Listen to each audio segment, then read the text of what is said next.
Hi guys, Smith here, and today we got another episode of F1 2005 Career Mode, and today we're in Kuala Lumpur, Malaysia. Back to the last race, we finished in 15th position, sorry, and it was an okay result. Obviously we had a couple of cars retired, that's why we finished in 15th, but a track like this, I'm not really expecting a good result, to be honest, because I've never been Malaysia's biggest fan, but I always like watching it when it's live on the television, but when I'm racing it on a console it's not really that enjoyable for me. But in practice 1 finished in 20th position, and we were 4/10 slower than the next car, Carter Kane, and then in practice 2 we finished in 16th position, so we found some pace in practice 2, which was obviously very pleasing, and we beat Trulli and Villeneuve, which were in quicker cars. We're in the Toyota and the BMW Sauber, no, not the BMW Sauber, it was the Sauber Petronas, because BMW had not formed partnership with them at that time.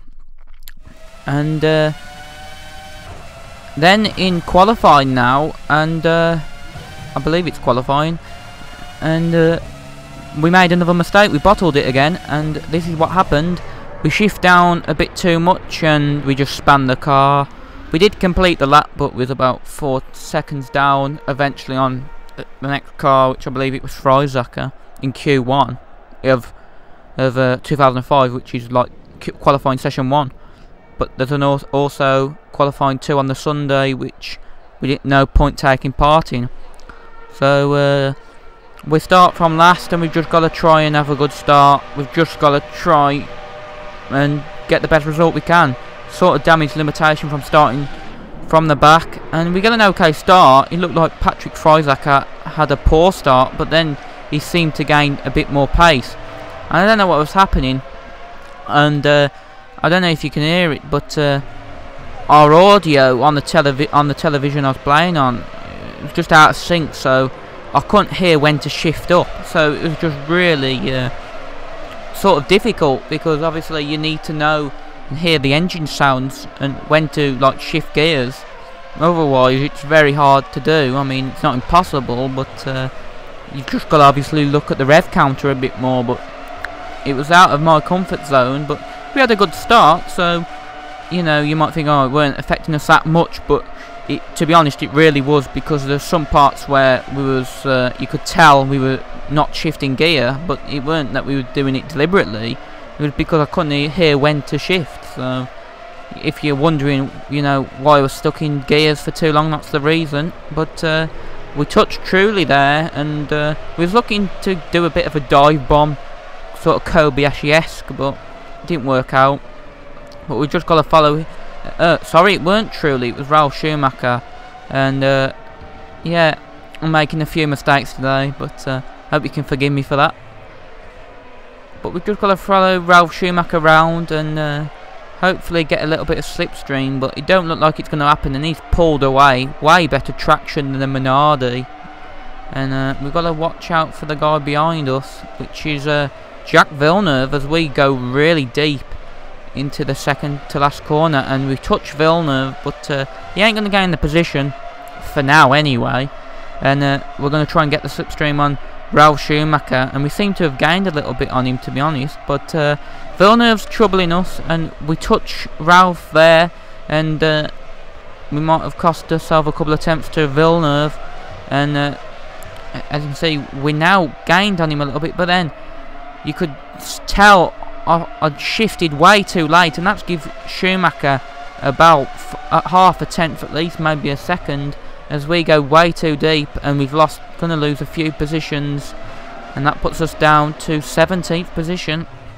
But a few corners later, and we passed Monteiro, who actually got a podium in the Jordan in that season. He finished 3rd in USA 2005, but that was only because there was only 6 cars running, and they were all Bridgestone runners, and we're Bridgestone, so everyone that ran Michelin didn't run because of safety concerns, which was probably one of the worst races I've ever seen. But anyway, enough of that.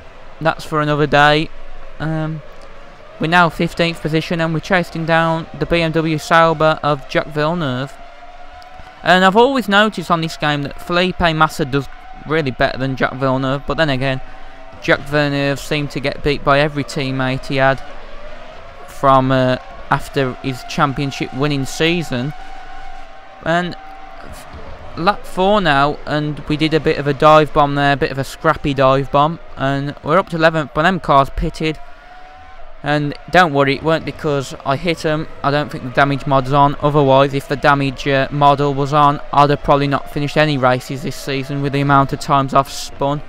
But we're up to 8th now, and then on lap 6 we go too deep, shift too many gears down, and we've lost a position. I believe that's to Massa, but we regained it pretty quickly, so we're back up to 7th position.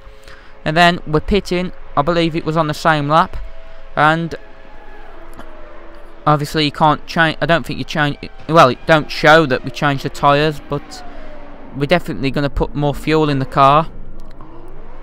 I did say in Australia that about you can't. I think this is a season where you can't change tyres. I haven't actually found out about that. I need to find out. Otherwise I'll probably be rambling on about it for the next 19 races. But we tried to go around the outside of Webber, and then from my screen it felt like he forced me off, but then I watched the replay and he didn't touch me. But then I seemed to get my audio back halfway through the race, and it started to go back in sync, so that helped, because now I know when to shift up. And we touched Button, but Button sort of acted like a drama queen there and threw his car out the way. And now he's going to try and get in the slipstream of, I believe it's Clean, and I know it's definitely a Red Bull, and we're going to dive it up the inside. We touch the Red Bull, and yeah, it was Clean. So we're up to 8th position, and now on the last lap we're chasing down Takuma Sato in the Honda. And we're going to have the slipstream on Sato, and it depends which way we're going. We're going to have the inside line for turn 1, and we get that move done pretty simple. And we don't even outbrake ourselves this time. And then coming through to finish this race now, and we're actually pulling away from Sato, so it just shows we had good pace in this Minardi. And we come over the line in 7th position, so our first points ever in a Minardi, and it was a pretty good performance considering Minardi are pretty slow. But yeah, I'm very happy with that. As you can see, we finished 11 seconds from Clean, so you know, we finished outside the points, so that was good. Freisacker was last, no surprise. I believe, like in 2005, he actually got dropped. I can't remember when, but I think he got dropped for Robert Dornbos. And in the Drivers' Championship, we are 9th position, and Freisacker's 19th. And not every day you see Minardi 5th position in the Constructors. So if you've enjoyed the episode, leave a like. And until next time, for the next round in Bahrain, thanks for watching, and goodbye.